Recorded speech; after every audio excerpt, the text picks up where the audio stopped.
మన ప్రభు అయిన యేసుక్రీస్తు నామమునకే మహిమ కలుగును గాక. హెబ్రీయులకు రాసిన పత్రిక 3వ అధ్యాయము మొదటి 6 వచనాలు మనం చదువుకుందాం. ఈ వచనాల్లో ఉన్న యేసు ప్రభువుని జ్ఞాపకం చేసుకుందాం. ఇందువలన పరలోక సంబంధమైన పిలుపులో పాలు పొందిన పరిశుద్ధ సహోదరులారా, మనము ఒప్పుకునిన దానికి అపోస్తలుడును ప్రధాన యాజకుడునైన యేసు మీద లక్ష్యముంచుడి. దేవుని ఇల్లంతటిలో మోషే నమ్మకముగా ఉండినట్టు ఈయన కూడా తను నియమించిన వానికి నమ్మకముగా ఉండెను. ప్రతి ఇల్లును ఎవడైనా ఒకని చేత కట్టబడును, సమస్తమును కట్టినవాడు దేవుడే. ఇంటికంటే దానిని కట్టిన వాడెక్కువ ఘనత పొందినట్టు ఈయన మోషే కంటే ఎక్కువ మహిమకు అర్హుడుగా ఎంచబడెను. ముందు చెప్పబోవు సంగతులకు సాక్షార్థముగా మోషే పరిచారకుడై ఉండి దేవుని ఇల్లంతటిలో నమ్మకముగా ఉండెను.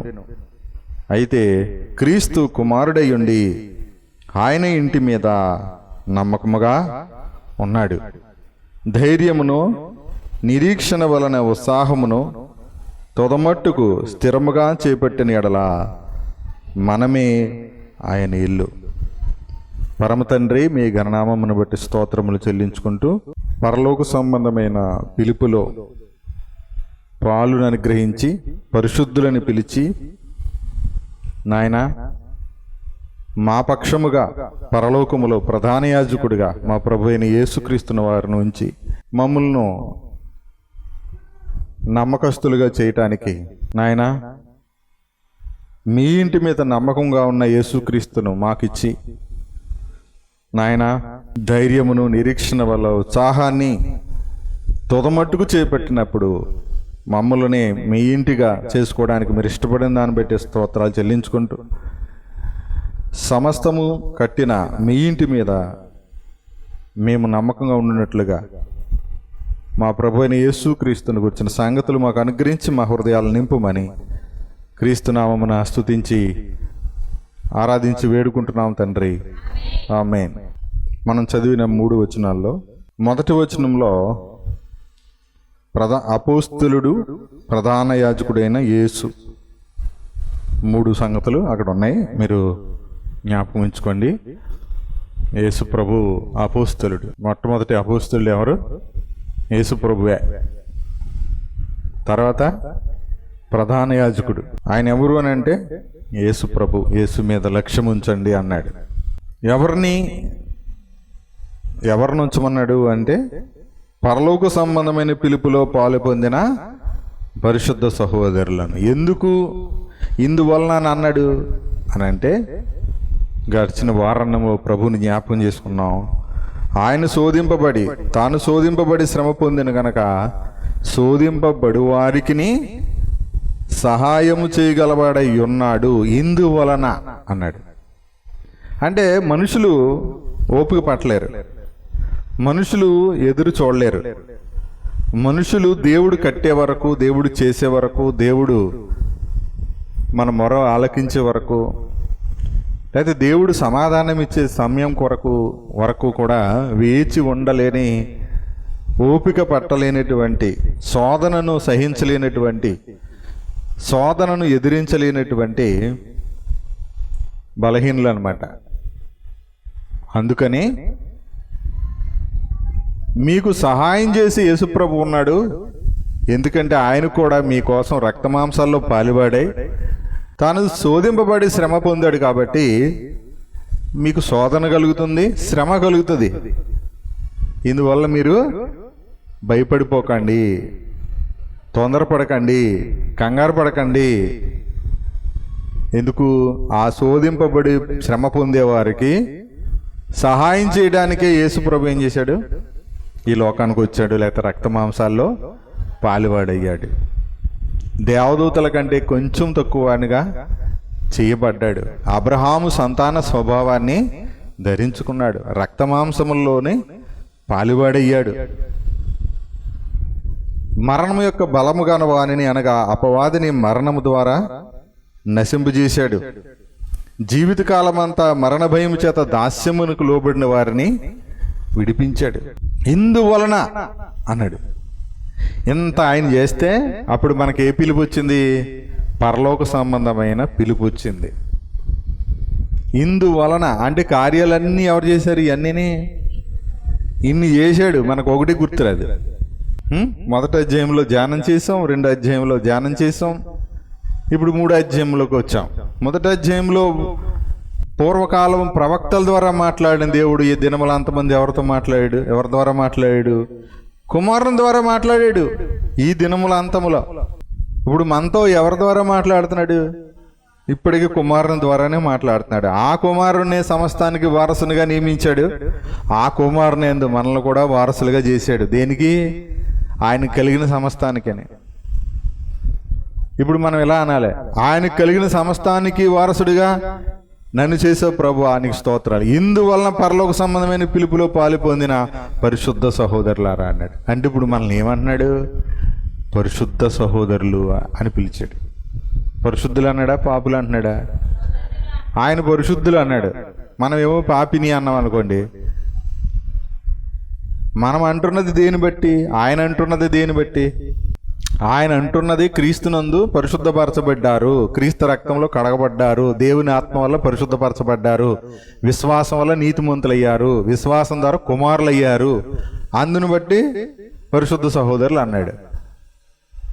మనం ఎందుకు అనలేము అంటే మనం చేసిన పాడు పనులు, మనం ఆడిన అబద్ధాలు, మనం చేసిన పనికిమాలిన యాసాలన్నీ మనకు తెలుసు కాబట్టి మనం ఆ మాట అనలేము. మనం ఏమంటాం? నీకు మాట్లాడితే ఇంకా సాయం చేయను ఆయన, ఇంకా సాయం చేయను ఆయన, ఇంకా పాపం చేయకుండా, ఇంకా అటు వెళ్ళకుండా, ఇంకా ఈ తప్పులు చేయకుండా, ఇంకా అబద్ధాలు ఆడకుండా, ఇంకా ఈ బలహీనత లేకుండా, ఇంకా ఆదివారం 11:30కు వచ్చేసేలాగా 12:30 అయినా పర్లేదు నాయన, సహాయం చేయి, ఎప్పుడు చూసినా సహాయం చేయి, సహాయం చేయి, సహాయం చేయి, సహాయం చేయి. నీకు ఆయన ఇల్లు ఇచ్చాడు. ఇల్లు ఇచ్చాడంటే ఏ ఇల్లు ఇచ్చాడు? జగనన్న ఇల్లు కాదు. ఏ ఇల్లు ఇచ్చాడు? ఈ శరీరం. ఇది ఎవరు ఇవ్వలేరు. ఇది ఎవరన్నా ఇస్తారా? ఇవ్వలేరు. పోనీ ఇందులో ఏదైనా కాలిపోతే కాలు ఇస్తారా? ఎవరన్నా? ఇచ్చిన పని చేయదు. చేయిపోతే చేయిస్తారా? ఏది ఇవ్వలేరు కదా. మరి ఎందుకు? జుట్టు పోతే జుట్టు మళ్ళీ రాదంటే ఎవరో జుట్టు కూడా ఎవరో దేవుడికి, అది అందరికీ తెలిసిందే. దేవుడికి ఇచ్చిన జుట్టు మళ్ళీ రాదంటే, కానీ ఆ జుట్టు ఎంటుకలు కొంటామంటే ఆడు కొనుక్కుపోతాడు, కానీ మనకేం ఉపయోగపడదు. అవునా? ఇప్పుడు మన ఎత్తి మీద నుంచి తీసేసిన తర్వాత అది మనకే ఉపయోగపడదు. కానీ వస్తాడు ఎంట్రుకలు కొంటాం అని వాళ్ళకి మాత్రం తీసుకెళ్ళి దాన్ని తయారు చేసి మనకేమో 50 రూపాయలు ఇస్తాడు, వాడేమో 500కి అమ్ముకుంటాడు. అంత తేడా ఉంటుంది ఎంట్రుకల వ్యాపారం. లేదా ఊరినే తిడుతున్నారు అనుకుంటున్నారు ఏంటి? అంటే మీ వెంట్రుక వాల్యూ మీకు తెలియదు, వాడికి తెలుసు. అందుకని ఆడికి తిరిగి కొనుక్కుంటున్నాడు. మీకు తెలియదు కాబట్టి ఇలా దువ్వేసి ఇలా పీకేసి అలా పడేస్తున్నారు. కొన్ని కూరలో వేస్తారు, కొన్ని అన్నంలో వేస్తారు మీరు. ఎందుకంటే మీకు తెలియదు కదా, దాని విలువ తెలియదు. అది కూరలోను అన్నంలోను సాంబార్లోను వేసుకునేది కాదు. అది వేసుకుంటే మళ్ళీ లేనిపోయింది లోపల మళ్ళీ ఎత్తది అది. ఎందుకంటే నువ్వు కష్టపడి 4 ఎంటుకలు సంపాదించుకో రోజు అంటే, రోజుకు 4 ఎంటుకలు సంపాదించుకొని జమ చేసుకో, తల మీద జుట్టు పెరుగుద్ది అంటే అప్పుడు ఆ ఎంటుకు జాగ్రత్తగా చూసుకుందరు. ఇప్పుడు దానికి అదే పెరుగుతుంది కదా, అందుకని విలువ లేకుండా పోయింది. అంటే దేవుడు మీకు ఇచ్చిన ఈ దేహంలో, దేవుడు మనకిచ్చిన ఈ దేహంలో ఒక వెంట్రుక కూడా మనం చేసుకోలేనప్పుడు ఆయన ఇంటి మీద ఎంత నమ్మకంగా ఉన్నామన్న దాన్ని ఆలోచన చేస్తే మనం టైము అంతా వేస్ట్ చేసేసి అసలు ఆయనకి చోటే లేకుండా చేసి, తల ఇచ్చినవాడికి తలలో చోట్లేదు, హృదయం ఇచ్చినవాడికి హృదయంలో చోట్లేదు, మనసు ఇచ్చినవాడికి మనసులో చోట్లేదు, ఇల్లు ఇచ్చినవాడికి ఇంట్లో చోట్లేదు, ఎక్కడ చోట్లేదు ఆయనకి. మనకి ఎప్పుడు ఇస్తాం మనం అంటే, మనం మంచమన్నా పట్టాలి, లేదా కంచానికి దూరం అన్నా అవ్వాలి. 2 సమయాల్లోనే ప్రసంగి ఏం చెప్పాడంటే, అంత జ్ఞానం చెప్పి వ్యర్థము అని చెప్పిన తర్వాత ఫైనల్గా ఒక సంగతి చెప్పాడు. చూడండి, అది చదువుతాను చూడండి ఒకసారి, అది కూడా అవసరంగా చెప్తాను. ప్రసంగి గ్రంథంలో మొత్తం 12 అధ్యాయాలు చెప్పాడు కదా. చెప్పి చెప్పి చెప్పి ఏమన్నాడు తెలుసా? మొన్న మీకు జ్ఞాపకం చేశాను, 11:10 గుర్తు చేశాను కదా. నీ దేహమును చెరుపు దాన్ని తొలగించుకో అని. ఇప్పుడు 12 అధ్యాయం 1వ వచనంలో ఏముంది? దుర్దినములు రాకముందే. అంటే నీ లైఫ్లో, అందరి లైఫ్లో దుర్దినాలు వస్తూ ఉంటాయి. హ్యాపీగా ఉన్నప్పుడు దేవుడు గుర్తురాడు, ఏం గుర్తురాడు, ఏమీ అసలు ప్రభు అనే అసలు సంగతి ఎవరికి మాత్రమే లేదు. ఇంట్లో బాగా సంతోషంగా ఫంక్షన్ జరుగుతుంది అనుకోండి, వచ్చే చుట్టాలని వాళ్ళని వీళ్ళని చూసుకుంటారు, అడావిడి chicken chicken chicken chicken mutton mutton mutton అంటారు. కానీ బిర్యానీ బిర్యానీ అంటే సాంబార్ సాంబార్ అంటారు. అయితే అడావిడి ఊళ్ళో పెళ్ళి అయితే కుక్కలు అడావిళ్ళాక అక్కడ ఎప్పుడు ఏ పనికి దేనికి కలిసి రానోడు, ఇంట్లో పెళ్ళాన్ని కూడెట్లనోడు కూడా అక్కడికి వచ్చేసి అడావిడి చేసేస్తాడు. అంత అడావిడి చేస్తారు. ఉన్నట్టుండి ఎవరో వచ్చారు గేట్లోకి అని చెప్పేసి రైవంటి వెళ్ళి అలా జారి అలా పడిపోయాడు. ముఖం మొత్తం మూతి ముఖం కాళ్ళు అన్నీ కొట్టుకుపోయినాయి. అప్పుడు దేవుడా దేవుడా దేవుడా ఆడు చచ్చిపోకూడదు, ఆడికి ఏం అవ్వకూడదు అని దేవుడు గుర్తొచ్చేస్తారు. అప్పుడు అని అంతేనా? ఈ లోపల ఆడికి ఏదో జరిగిపోయింది అనగానే ఇంట్లో అమ్మమ్మ ఎవరో ఉంటారు కదా, ఆవిడేమలా కొళ్ళు తిరిగిలా పడిపోద్ది. అప్పుడు తండ్రి, నాయన ఏంటి నాయన, ఇంట్లో శుభకార్యం జరుగుతుంది, ఇంట్లో విందు జరుగుతుంది, ఇలా అపశకునాలన్నీ జరుగుతున్నాయి ఏంటి, ఇలాంటివన్నీ జరుగుతున్నాయేంటి నాయన, మరి ఇవన్నీ గట్టెక్కిచ్చిన ఆయన, ఒకవేళ ఇవన్నీ గట్టెక్కిచ్చేసావంటే వచ్చే ఆదివారం కానుక 500 వేసేసుకుంటాను అని ఇరుపులు కొంతమంది మొక్కేసేవాళ్ళు మొక్కేస్తారు. ఎన్ని మొక్కులు మొక్కితే పాస్టర్ గారికి అంత లాభం. అంటే ఇది ఏంటి అనుకుంటున్నారు? దేవుని ఇంటిని నిర్లక్ష్యం చేసి ఆ ఇంటిని దొంగల గుహగా లేకపోతే దుర్వ్యాపారానికి వాడేసుకుంటున్నారు. ఇదంతా ఈ జీవితం దేవుని కృపావరం, కృప ఉచితంగా ఇచ్చాడు. ఉచితంగా ఇచ్చిన దాని విలువ మనకు తెలియదు. ఎప్పుడునో బెడ్ మీద వేసి ఆక్సిజన్ గంటకి ఎంత అని కట్టమంటే తెలుస్తుంది. ఊరికనే వచ్చి పీల్ చేసుకున్నవాడికి ఏం తెలుస్తుంది?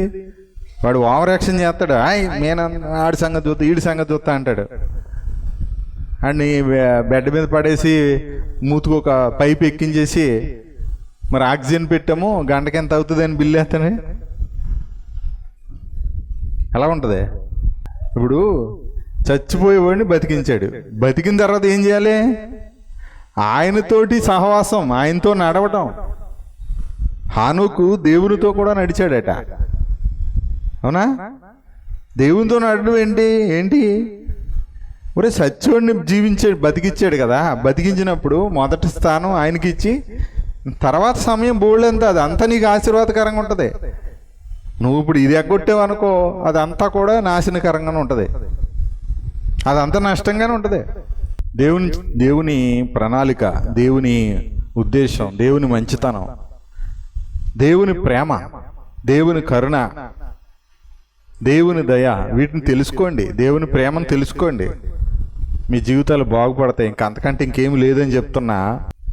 యేసు ప్రభువుని విసర్జిస్తున్నారు. ఇక్కడ సమస్య ఏంటంటే యేసు ప్రభువుని విసర్జిస్తున్నారు, కానీ రక్షణ పొందిన విశ్వాసి జీవితం ఎక్కడుందని నేర్చుకుంటున్నాం. విశ్వాసి జీవం ఎక్కడుంది? క్రీస్తుతో కూడా పరలోకంలో ఉంది. కాబట్టి మన దృష్టి ఎక్కడ ఉండాలి? పరలోకంలో ఉండాలి. అరలోకంలో మన దృష్టి ఉంటే ఈ లోకంలో కావలసినవన్నీ సమయంలో సమయానుకూలంగా సమయోచితమైన సహాయము, కృప అన్నీ ఆయనే ఇస్తాడు. మనం ఎంత టెన్షన్ పడాల్సిన అవసరం ఏమీ ఉండదు. మన విశ్రాంతిలో వాటి అన్నిటినీ పొందుకోవచ్చు. మనం నష్టపోయినా, అంటే ఈ లోకంలో డబ్బులు నష్టపోయినా దేవుడు మనకేం తక్కువ చేయడు అనే విషయాన్ని మనం గుర్తుపెట్టుకోవాలి. మనుషులు మోసం చేసినా మనము నష్టపోము, అంతకు మించి దేవుడు ఇస్తాడు అని మనం నమ్మాలా. లేకపోతే దేవుడి దగ్గర రావడం ఎందుకు? దేవుని వద్దకు వచ్చేవాడు ఆయన ఉన్నాడనియు తన్ను వెతకు వారికి ఫలము దయచేయవాడనియు నమ్మాలి కదా. ఇదే హెబ్రీ పత్రికలో ఆ మాట మనం చూస్తాం 11వ అధ్యాయంలో. ఇప్పుడు దేవుని వద్దకు వచ్చేవాడు ఏమని రావాలి? 11:6 హెబ్రీ 11:6 విశ్వాసము లేకుండా దేవునికి ఇష్టడైనట అసాధ్యం. విశ్వాసం ఉన్నవాడు దేవుని సన్నిధికి వస్తాడా రాడా? వస్తాడు. మనం ఎలాగుంటామంటే, నేను చెప్తున్నాను కదా, మాది సామెత ఉంది లోకంలో, వాడ దిగే వరకు వాడ మల్లన్న నీదే ఈ వాడ అంటాడట. వాడ దాటాక బోడి మల్లన్న అంటాడట. బోడి నీకే ఉందేంటి వాడ, బోడి మల్లన్న అంటాడంట. ఎన్నిసార్లు. అందుకనే దేవుడు కూడా ఏం చేస్తాడంటే వదిలేస్తాడు. ఒక చెడిపోయినోడిని ఏం చేస్తాం? చెప్పి ఏం చేస్తాం? వదిలేస్తాం. తర్వాత ఏం చేస్తాం? వదిలేకపోతే ఏం చేస్తాం? మన చేతులతో మనం చంపలేము. ఎందుకు? కన్నాం కాబట్టి, చంపితే నేరం కాబట్టి, పాపం కాబట్టి, అందుకని ఆడి పాపాన్ని ఆడిపోవాలని వదిలేస్తాం. దేవుడు కూడా ఆయన ప్రేమ కలిగాడు కాబట్టి మన సావుకి ఆయన కారణం కాకూడదు, మన సావుకి మనమే కారణం అయ్యేటట్టుగా వదిలేస్తాడు. వదిలేడా? తెలుసా మీకు? తెలీదా? ఎప్పుడైనా విన్నారా వదిలేస్తాడని? వీళ్ళేమో యేసు ప్రభుని వదిలేస్తారు, ఆయన ఏమో మనల్ని వదిలేస్తాడు. మనం యేసు ప్రభుని వదిలేస్తే దేవుడు ఏం చేస్తాడు? మనల్ని వదిలేస్తాడు. ఒకసారి ప్రసంగి గ్రంథంలో ఆ మాట చదివి వచ్చేస్తాను చూడండి. దుర్దినములు రాకముందే ఇప్పుడు వీటి యందు నాకు సంతోషం లేదని నీవు చెప్పు సంవత్సరములు నీ జీవితంలో రాకముందే, తేజస్సునకు సూర్యచంద్ర నక్షత్రములకు చీకటికి అమ్మక ముందే, వాన వెలిసిన తర్వాత మేఘములు మరలా రాకముందే, నీ బాల్య దినములు యందే నీ సృష్టికర్తను స్మరణకు తెచ్చుకో. నీ బాల్య దినముల్లోనే నీ సృష్టికర్తను స్మరణకు తెచ్చుకో. అంటే ఏంటి? నీ సృష్టికర్తను స్మరించు, నీకు సృష్టికర్తను సేవించు. ఎందుకంటే నీకు చీకటి దినాలు వచ్చేస్తాయి. ఆ రోజు రాకముందరే నువ్వు సృష్టికర్తను స్మరించు, జ్ఞాపకం తెచ్చుకో, స్మరణకు తెచ్చుకో. అంటే వచ్చిన తర్వాత కాదు, దుర్దినాలు వచ్చిన తర్వాత, చీకటి దినాలు వచ్చిన తర్వాత, ఇప్పుడు నాకు సంతోషం లేదు, నాకు సావే సంతోషం అనిపిస్తుంది, సత్యమే వదిలిపోతుంది అనే పరిస్థితి రాకముందు ఏం చేయాలంటున్నాడు?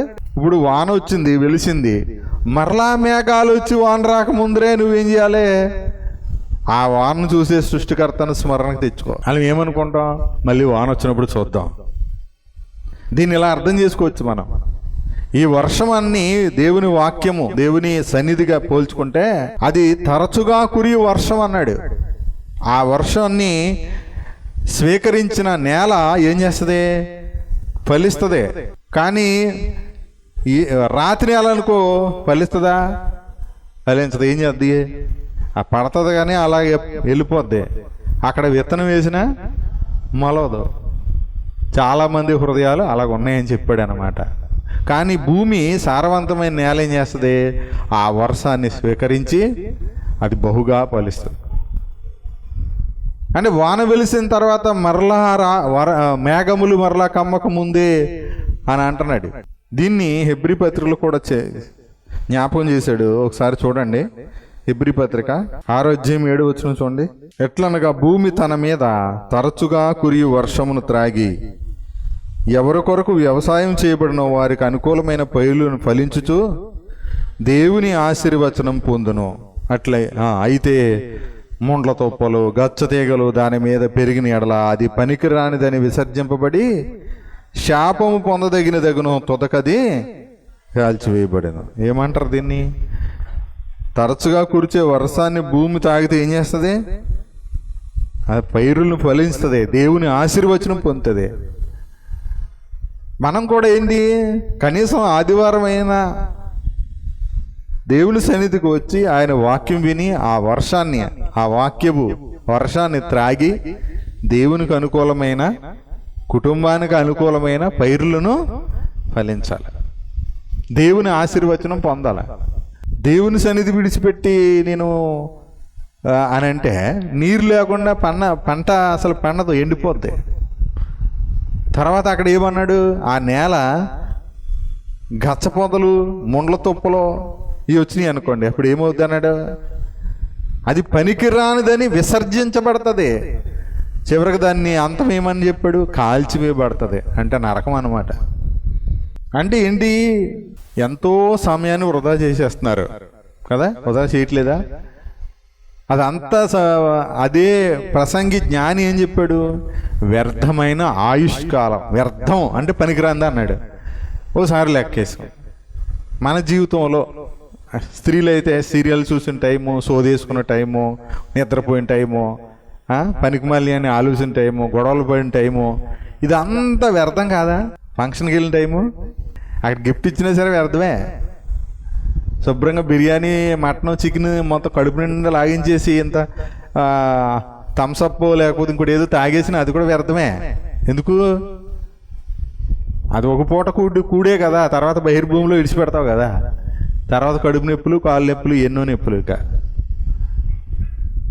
అంటే ప్రతీది భూమి మీద వ్యర్థమైన ఆయుష్కాలమే. కానీ ఏది శ్రేష్టమైనది అన్నాడు, ఏది మేలుకరమైనది అన్నాడు? ఆయన సన్నిధిలో ఒక దినము గడుపుట 1000 దినముల కంటే శ్రేష్టము అన్నాడు. అంటే ఇప్పుడు ఎన్ని దినాల ఫలాన్ని పోగొట్టుకుంటున్నారు వీళ్ళు?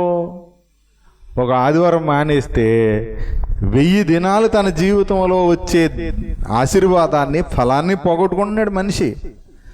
అందుకని ఆదివారం 2 గంటలు అయినా దేవునికి ఇవ్వలేకపోతే ఒక దినమే 1000 దినములు అన్నా 1000 దినముల కంటే ఒక దినము శ్రేష్టమైంది అన్నప్పుడు ఆ దినమంతా కూడా ఇవ్వట్లేదు కదా.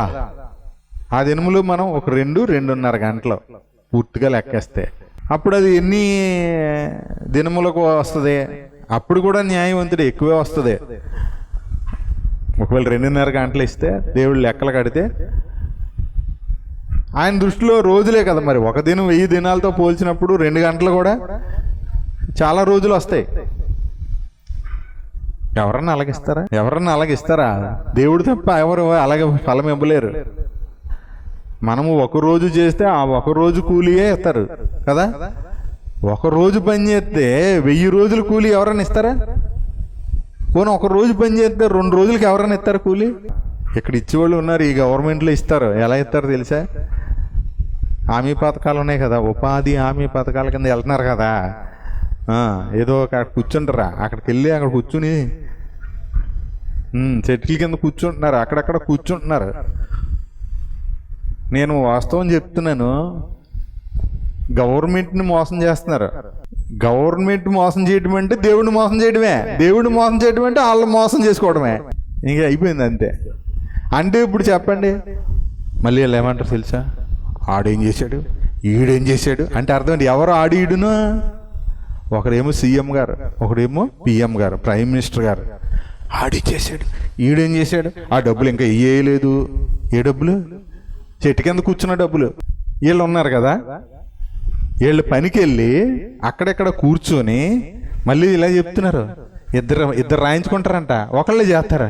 ఫోటో దిగితే మాత్రం 2 వస్తారు. ఇలాగా నేను చెప్తున్నా, సరిగ్గా ఆలోచించి చెప్పండి.